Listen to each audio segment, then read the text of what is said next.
जय श्री राधे कृष्णा। हर हर महादेव। आप सभी का दिन शुभ एवं मंगलमय हो। भगवान श्री हरि और भगवान महादेव की कृपा आपके जीवन में हमेशा बनी रहे। आप सभी को कामिका एकादशी की हार्दिक शुभकामनाएं। कामिका एकादशी, जैसा कि नाम से ही जाहिर है, कामनाओं को पूर्ण करने वाली एकादशी।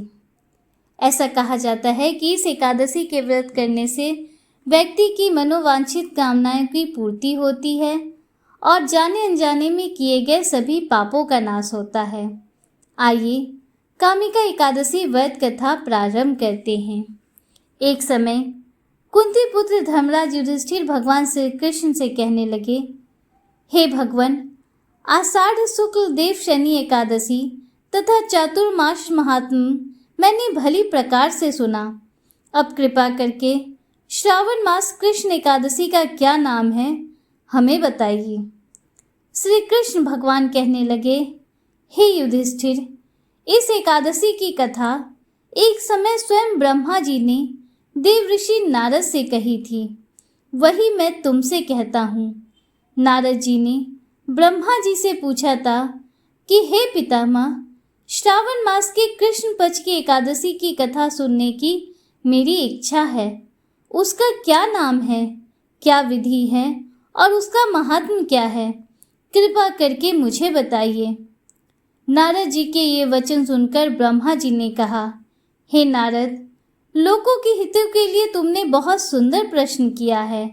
श्रावण मास की कृष्ण एकादशी का नाम कामिका है। उसके सुनने मात्र से वाजपेयी यज्ञ का फल मिलता है। इस दिन शंख चक्र गदाधारी विष्णु भगवान का पूजन होता है, जिनके नाम श्रीधर, हरि, विष्णु, माधव या मधुसूदन है। उनकी पूजा करने से जो फल मिलता है सो सुनो। जो फल गंगा, काशी, नैमिषारण्य और पुष्कर स्नान से मिलता है, वही फल विष्णु भगवान के पूजन से मिलता है। जो फल सूर्य व चंद्र ग्रहण पर कुरुक्षेत्र और काशी में स्नान करने से, समुद्र वन सहित पृथ्वी दान करने से, सिंह राशि के बृहस्पति में गोदावरी और गंडकी नदी में स्नान करने से भी प्राप्त नहीं होता, वह भगवान विष्णु के पूजन से मिलता है। जो मनुष्य श्रावण में भगवान का पूजन करते हैं, उनसे देवता, गंधर्व और सूर्य आदि सभी पूजित हो जाते हैं। अतः पापों से डरने वाले मनुष्यों को कामिका एकादशी का व्रत और विष्णु भगवान का पूजन अवश्य ही करना चाहिए।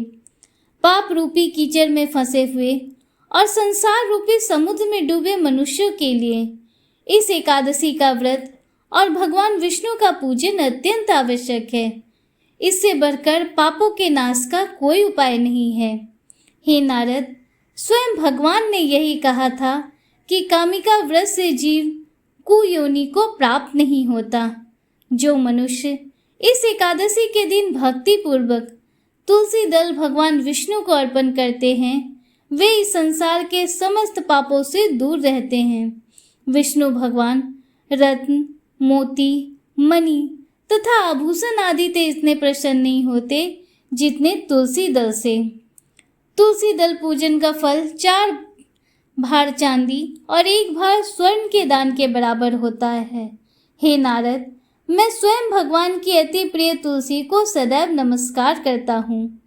तुलसी के पौधों को सींचने से मनुष्य की सब यातनाएं नष्ट हो जाती हैं। दर्शन मात्र से सब पाप नष्ट हो जाते हैं और स्पर्श से मनुष्य पवित्र हो जाता है। कामिका एकादशी की रात्रि को दीपदान तथा जागरण के फल का महात्म्य चित्रगुप्त भी नहीं कह सकते।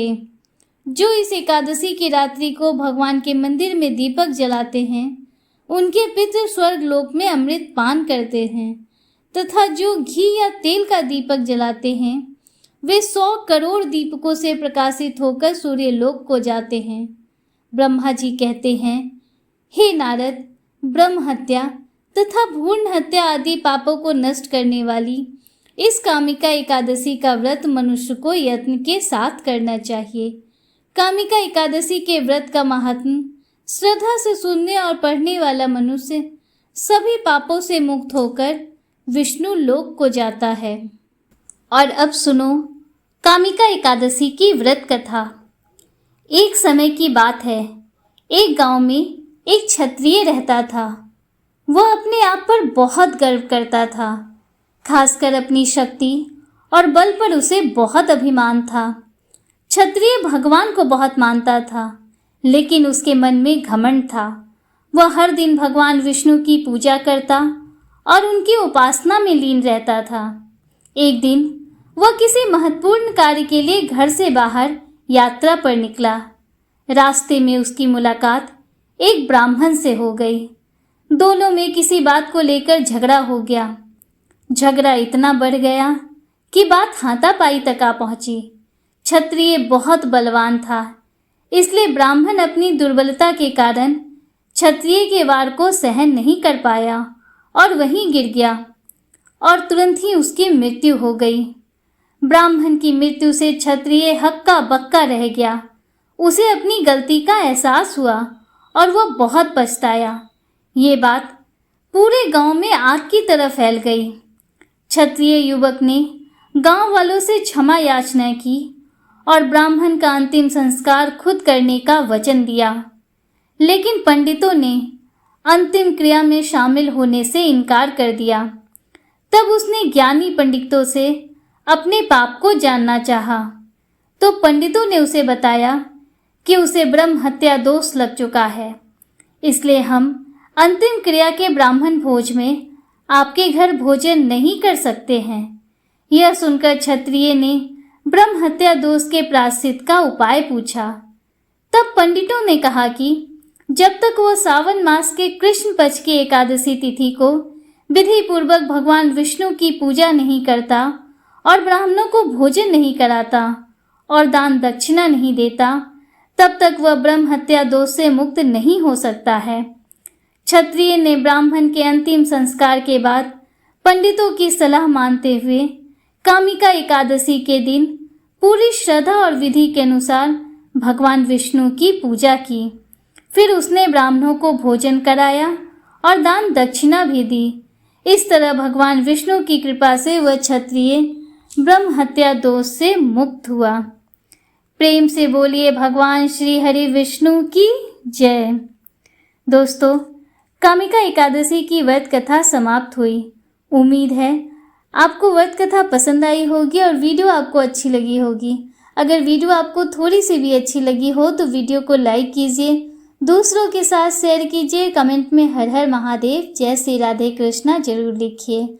अगर आप हमारे चैनल पर पहली बार आए हैं तो चैनल को सब्सक्राइब कीजिए, बेल आइकन जरूर प्रेस कीजिए, जिससे आगे भी आपको ऐसी ही रोचक जानकारियाँ मिलती रहें। मिलते हैं आपसे अगले वीडियो में, तब तक के लिए हर हर महादेव, जय श्री राधे कृष्णा, राधे राधे।